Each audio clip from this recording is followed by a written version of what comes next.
Whitlock, Father Becker, Archbishop Hebda, any honored guests, and my brothers. My priest hero is Father Wayne Sattler, my current pastor, and a man whom I met just over 4 years ago.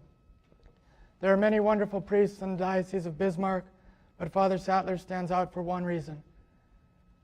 But before I share that reason with you, allow me to tell you why he does not stand out.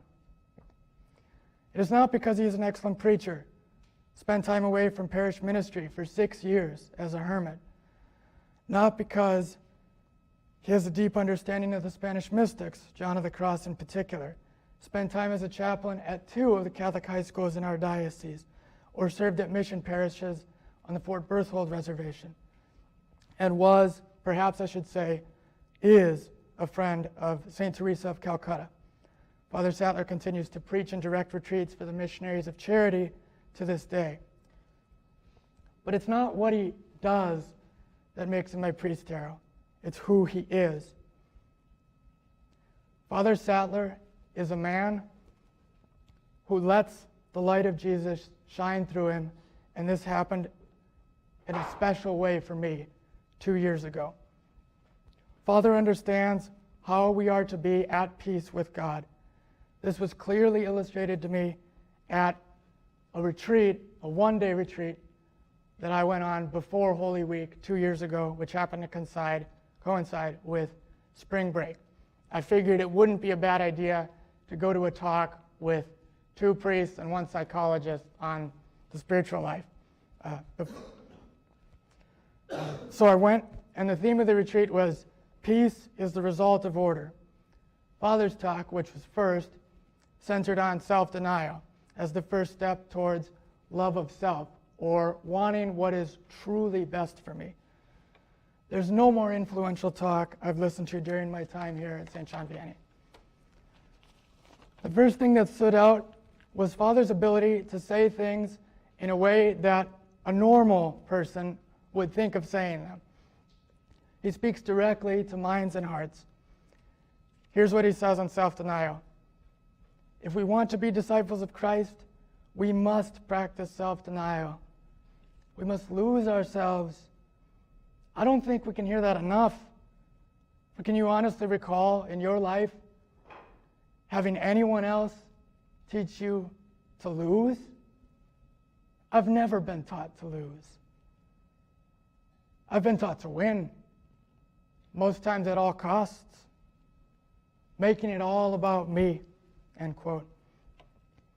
The problem is that there's only one mission, and that's Christ's. We have no idea what will really happen when it comes to the effects of our daily actions.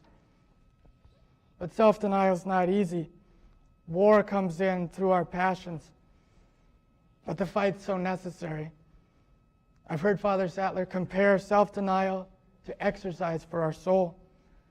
This may sound obvious, but he continues, if you're being yanked around by your passions and you just wish that would change, it's not going to change without self-denial.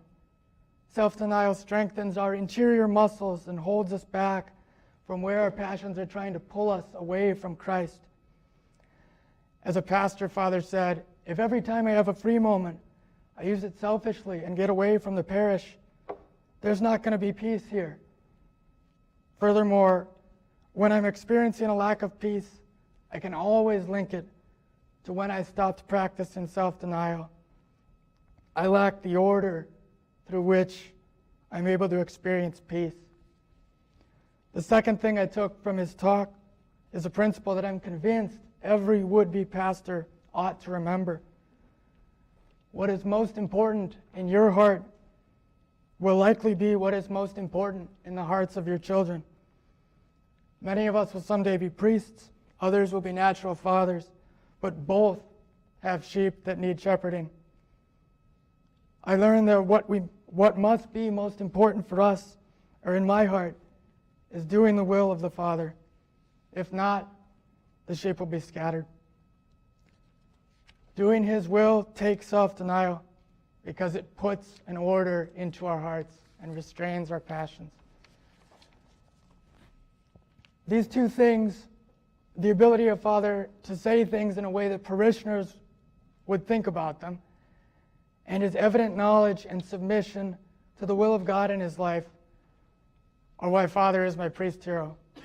The light of Christ shines through his priestly ministry, especially his preaching, in abundance. This light and peace doesn't come from him, but from Christ. But radiance requires order and peace, and Father has these. Please God, we may all have them someday. Praise be Jesus Christ.